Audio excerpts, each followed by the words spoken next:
Yo, what is up, guys? I just got done playing Fortnite, got first place. It took like 4 tries to get to that today. That was a good round out. If you guys want to play Fortnite with me, add me down below, post your username, and then maybe we can play. But yeah, in this video, I want to share with you guys Alibaba tips that have saved me thousands of dollars, right? And saved my friends thousands of dollars. In the past 3 years, me and my team have been sourcing from Alibaba in China. And there's a lot of different things that you guys want to know before you guys get started, right? Or if you guys already have started using Alibaba, here's some tips that are really going to help you guys out. So make sure you stay to the end so you don't make the same mistakes that I did throughout my journey, and how like I lost like a couple $100s, a couple $1,000s through like just dumb things, all right?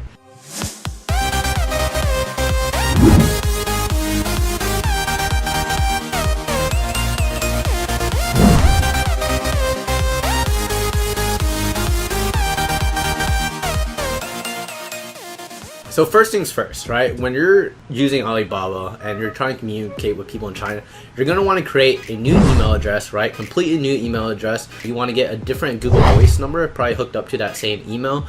And you're going to have to set up Skype, right? So these are the 3 things that I highly make sure you guys do and get set up with. So first thing, right? Email. Email, you want to get a new email address because you're going to get spammed out the ass by the Chinese suppliers. Even if you block them, even if you send them to spam, you're still going to get bombarded with emails from like a supplier you talked to like 3 years ago. I still do. They still follow up from time to time. They're doing their job, but look, your inbox is going to get destroyed, right? So definitely have a separate email address. For Google Voice, it's not super 100% necessary, but sometimes there are suppliers who ask for phone numbers. I prefer to give them a Google Voice number because I've had Chinese suppliers that freaking call me on my cell phone and leave me voicemails, and that's like the last thing I want to deal with. And it's usually like spam related stuff. So because when you register an account on like Alibaba or something like that, and you like put in your business profile a phone number, you're gonna get phone calls from the Chinese suppliers or whoever you're dealing with. Next, Skype. Skype is a really useful communication tool. It's different than, say, like WhatsApp. I mean, it's kind of similar to WhatsApp actually, but it's different than Slack and then some of the other communication tools you've used. Skype is a really common one that's really used between China. So is WhatsApp, I would say too, but I prefer using Skype to communicate with my Chinese suppliers. It's pretty easy to use. You can call them, you can voice call them, you can talk to them too. But most of the time when you're talking to Chinese suppliers, you're going to be generally either talking to them via email or using Skype chat. One thing I want to let you know is, like, for communication, do not use the Alibaba chat. It freaking sucks and it's a waste of time to use. At least from the time I made this video, it's just not a good thing to use, alright? So in general, say you find a product on Amazon and you want to search it on Alibaba. The first thing you have to do is really identify what your main keywords are for that product. Alright, so for example, I'm looking into metal lamp covers. Like, this is a product that maybe I found interesting and there's not too many sellers on it. The ranks aren't too high in terms of like the number of reviews, so I'm like, okay, let's go check out Alibaba and see like how competitive this market is, right? Or how much I can get the goods for. Right, so you go Alibaba.com. If you guys don't know what Alibaba is, it's like one of the easiest sites to find manufacturers in general, right? Not only will you find manufacturers in China, but you'll find manufacturers from all over the planet that use Alibaba.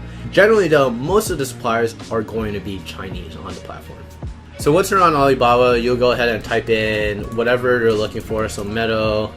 So for me, this word would be like metal lamp cover, right? Or you can look at like the different products and you can just see like they use the word industrial, right? Mesh wire cage, lamp cover, bulb guard, right? So these are different keywords that you're gonna want to look and search for your product by. And when you're going through it, just keep that in mind that you want to look at different ones because different suppliers will pop up. Not every supplier on Alibaba has their keyword listing like optimized, right, for you to like find them. So you're gonna have to do a little bit of dirty work yourself in order to find them. But once you search them, the first thing you want to kind of look at is the way I look at it is like I kind of look at all the pictures first, right? So all the pictures, I see which one like matches the design that I want, and then next thing I'll do is I look at the price. Thing you want to keep in mind is that sometimes there's pieces, sometimes there's sets, and there's different things like that. So say like this one's $1 to $4 a set.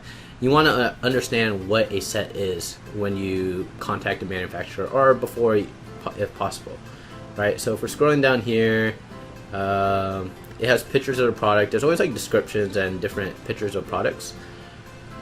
So for this product, I looked through it and although it says a set, I really don't know what a set means, right? So you're gonna have to contact the manufacturer to be like, hey, like how many come in a set, or how many come in a lot, and then that's how you'll get like your quote. So keep in mind, note that when you're using, when you're searching on Alibaba, people in China can use different slang. And what I mean by different slang is they might be using like more British like words, right? So instead of the word like color, they might spell, like in the US, color is spelled C-O-L-O-R, but in Europe, or I guess in the UK at least, it's spelled C-O-L-U-R, right? And I noticed other words like the word like organizer in the UK is spelled with a Z, and then in the US it's spelled with like an S in there, yeah. So there's different versions of like how words are like formed on Alibaba with the Chinese search, so keep that in mind when you're searching. So another thing I want to go over is Alibaba Trade Assurance, right? So what Alibaba Trade Assurance is, basically it's a free service that protects the orders from payment to delivery. So certain suppliers will have this enabled on Alibaba, and this gives you like more of a trust factor to work with them. What it just means is you can ship the money, you can wire the money to Alibaba, and Alibaba will wire the money to the supplier once they're happy with the product, right? And if you want to dive in deeper into like how to pay your supplier, make sure you guys watch that video. Okay, so the other thing I want to tell you about is another thing that Alibaba has called the gold supplier. So it's like this little icon right here, this left one. In terms of being a gold supplier on Amazon, there's a setting for factories to become like gold plus suppliers on Amazon. I guess it's gold plus now. That's new change. It used to be just called gold suppliers, but essentially it's just them paying Alibaba like a $2,000 fee, I think, or something, to be like, hey, like I want Alibaba to recognize us as a premium supplier. It doesn't really mean anything after the end of the day, because you just pay for it, from what I understand. So trust that badge with a grain of salt. So the other thing that I really want you guys to really check on to save your time is the average response time and the average response rate. Okay, so different suppliers have like these metrics here on the search page. This one is the average response rate, right? So they only respond to like 76% of people. This one responds to 88. Anytime it's like really low, then like their communication is just kind of bad, and it might be very annoying or long till they respond. But another thing is, like, once you click onto like say a listing, you can see how many transactions they've done, right? And how much money people have spent, right? And then the response time, you know, generally they respond in less than 20 benchmark number. If they take longer than like 48 hours, then I don't know, their communication is probably slow. And then in terms of response rate, right? Like I was saying, this is how often they respond to every single inquiry. Because, you know, keep in mind, these suppliers get, I don't want to say hundreds of inquiries a day, but just dozens of like inquiries a day, and like they have to filter through like who's a serious buyer versus who's not. Another metric that I also want you guys to look at is, just starting at the top here, right? It says this supplier has been on Alibaba for 2 years. So generally suppliers that have been on there for like 2+ years, you can generally trust they've been on the market for a while. And then this is like maybe like some of the people their competitors may be using, right? Especially if they've been on there a while. It also tells you the location of the manufacturer, right? And then it also, really important, is that they'll tell you if they're a manufacturer or a trading company. Not all trading companies will say they're trading companies, just because that people feel like trading companies are middlemen and they like take a huge cut, right? Which they can do, but sometimes it's easier working with a trading company because they have access to all these factories, and you can kind of source everything through them, right? That's what happened to some of my friends, and that's how they found their sourcing agents. They were working with a manufacturer, but then they found a trading company that just happened to have their products that they were carrying too. The trading company was just like, hey, if there's anything else you guys need to find, like let us know and we'll go find it. And that's how a lot of my friends found like their sourcing agents, basically. And then another thing to note about trading companies too, I realized that sure, you might be paying a premium because they're like kind of headhunting and sourcing their products for you, but generally their communication's a lot better, right? Because they want to make the sell, and they're like really adamant about just closing deals, because they're not the manufacturers of products. They're just the middlemen, just like you, trying to connect you with a factory. But if I had to choose between working directly with a manufacturer, working directly with a trading company, I would always choose working directly with the manufacturer. It's just better at the end of the day. The less people that are in between that touch the product, right? That means you're always gonna make more money. Okay, and then once you're on like this page too, you kind of just want to look at the pictures of the product, make sure like the quality kind of looks good to you, and you can notice different things. And as you scroll down, you'll just see like what materials they're made of. I know it says iron, but I'm not sure how iron works, but with steel, there's different grades of steel. So you have to keep that in mind if like you want this kind of steel, or like you want like a kitchen grade steel, or it's like industrial straight steel.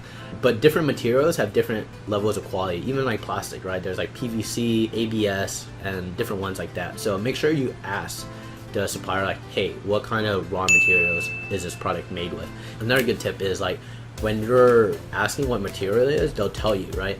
But eventually, a lot of you guys are going to deal with this. Your supplier is going to be like, the material costs have gone up. And if you don't know what materials it is, you can't really double check them or cross check them. Because sometimes they're like, oh no, the cost of paper has gone up, the cost of steel has gone up, the cost of plastic has gone up, blah blah has gone up. And if you don't know what that raw material is, then you won't be able to double check them. That's a very common tactic that suppliers will use to like try not to give you a price break or like ask you to pay more. Sometimes it's true though. Most of the time it's true, but that's just like a common tactic that most people don't know how to double check in a way. So keep that in mind. So as you scroll through it, just make sure you kind of look at the different products they carry. Maybe there's like a different line you want to carry, right? And then it's nice to see like pictures of like their factory, their workshop, their warehouse, their team, the different products, packing and delivery. This is also really important, right? You kind of want to understand like how they're going to pack your products, what packaging options they do have. They're always not going to show all of it generally on the Alibaba website, so you're going to have to ask for that whenever you contact them after you're basically happy with the price, right? So first thing you're always going to ask is like price and whatnot. Another point I want to bring up too is, depending on what your product is, you're going to need certifications, right? So in terms of maybe toys, you need like ASTM testing, and that comes from like the SGS testing center. And then with like any health related products, consumables, things like that, you're gonna need FDA approval, especially if it's related to, if you're like making any scientific claims or anything like that, or health claims, you definitely need FDA approval. So be careful on that. So like blood pressure monitors, things like that, medical equipment like all require like FDA approval. So make sure you have your certifications in place. Make sure you ask the factory like, hey, what kind of certifications do you guys have? And it's always nice knowing that if they do have certifications, because it just makes it that much easier because they already paid for it. Generally split the cost with your manufacturer of getting the item certified. And you can be like, hey, if I'm paying half for this, I want this to be an exclusive certification for just my line of products. You can't use this with your other clients or anything like that. Okay, so keep that in mind, because some suppliers will do that. Once they get to certification, they'll share it with all their other clients too, but they know they can like offset the cost on you. And then for me, right, when I'm contacting these manufacturers, I generally do not like talking to them on Alibaba. I'll send them a message with my Skype info. I'll have a template that you guys can use in the comments below, but essentially I don't like communicating through Alibaba. It's just like not really like easy and intuitive to navigate. So just generally use Skype, and that's the best way to like continue the relationship going forward. So in terms of how many suppliers to contact, right, I highly recommend contacting at least 3, right? At least 3 related to the product that you want, right? The benefits of that is you're gonna get different prices. We're gonna get different ideas on like how they manufacture it and the quality of it, right? So one supplier, like especially if like you notice one price is like $1 and the other guy's charging $2, like that's a huge gap, right? So you need to understand like, and ask them like, hey, like why is your product $1 but like some of the other suppliers are selling it for like $2? Like what's different between your product and their product? And then ask all of them that, right? And they're gonna kind of like talk shit about each other because they want their business, right? And they'll tell you like, oh, this guy doesn't have, you know, the certifications, or this guy's material isn't as good, right? Or this guy's material, like when it's hot outside, it's like starts to melt or something. So things like that you really want to ask your supplier. And then other places to source from, right? You don't always have to source from Alibaba, right? If you have a sourcing agent, you know, that's one way to make it way easier. Sourcing agent, that's what I highly recommend once you like start scaling the business and you have more capital to spend. Get a sourcing agent. That'll make your life so much easier because you won't be staying up to like 12 o'clock talking to Chinese suppliers overseas. And also, I've talked about like sites like JD.com and 1688. They're all in Chinese, but go watch my product research series videos, and I talk about like how to source from there, right? You can use Google Translate, or you can use your sourcing agent to like really help you source on those websites. JD and 1688 are like Chinese websites that are like really huge over there, right? And usually, generally, pricing is better on like 1688 than it is on Alibaba. So another thing I wanted to do in these videos is start answering some of the questions, you know, that you guys leave in the comments and within the YouTube comments here on the video live. So the first one that we have today is by Sebastian. Pahera, and he asks, do you guys dropship or buy bulk from Alibaba or your manufacturer and send it to FBA? So when it comes to Amazon FBA private label, I always buy from Alibaba and send it straight to FBA. Dropshipping doesn't necessarily work very well on Amazon in my experience, especially you can't do FBA with dropshipping, because with dropshipping you don't have the item on hand, and in order to dropship the item, right, in order to use FBA you have to have your items at Amazon's warehouse. Workaround around that is using seller fulfilled Prime, but like paying for your own shipping through that method can be very expensive, and most people I know that dropship from Asia, so you're not going to be able to get your product via Prime item, right? Because it's going to take more than 2 days to deliver from China to the US, and if you pay for like really expensive shipping, that's probably just going to destroy your margins. So I hope that helps you, Sebastian.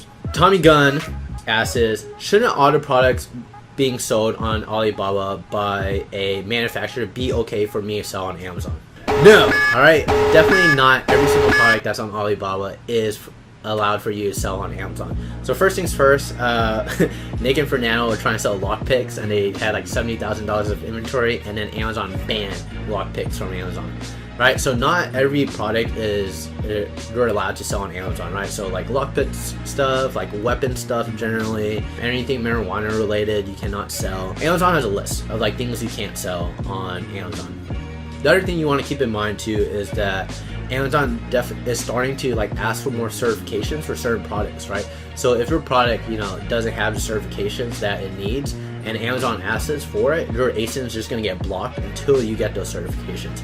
And so that's why it's really important to like make sure your manufacturer has those certifications. So when Amazon asks, right, or when a customer like complains about something, or you get sued and you don't have these certifications, then you're going to get screwed essentially.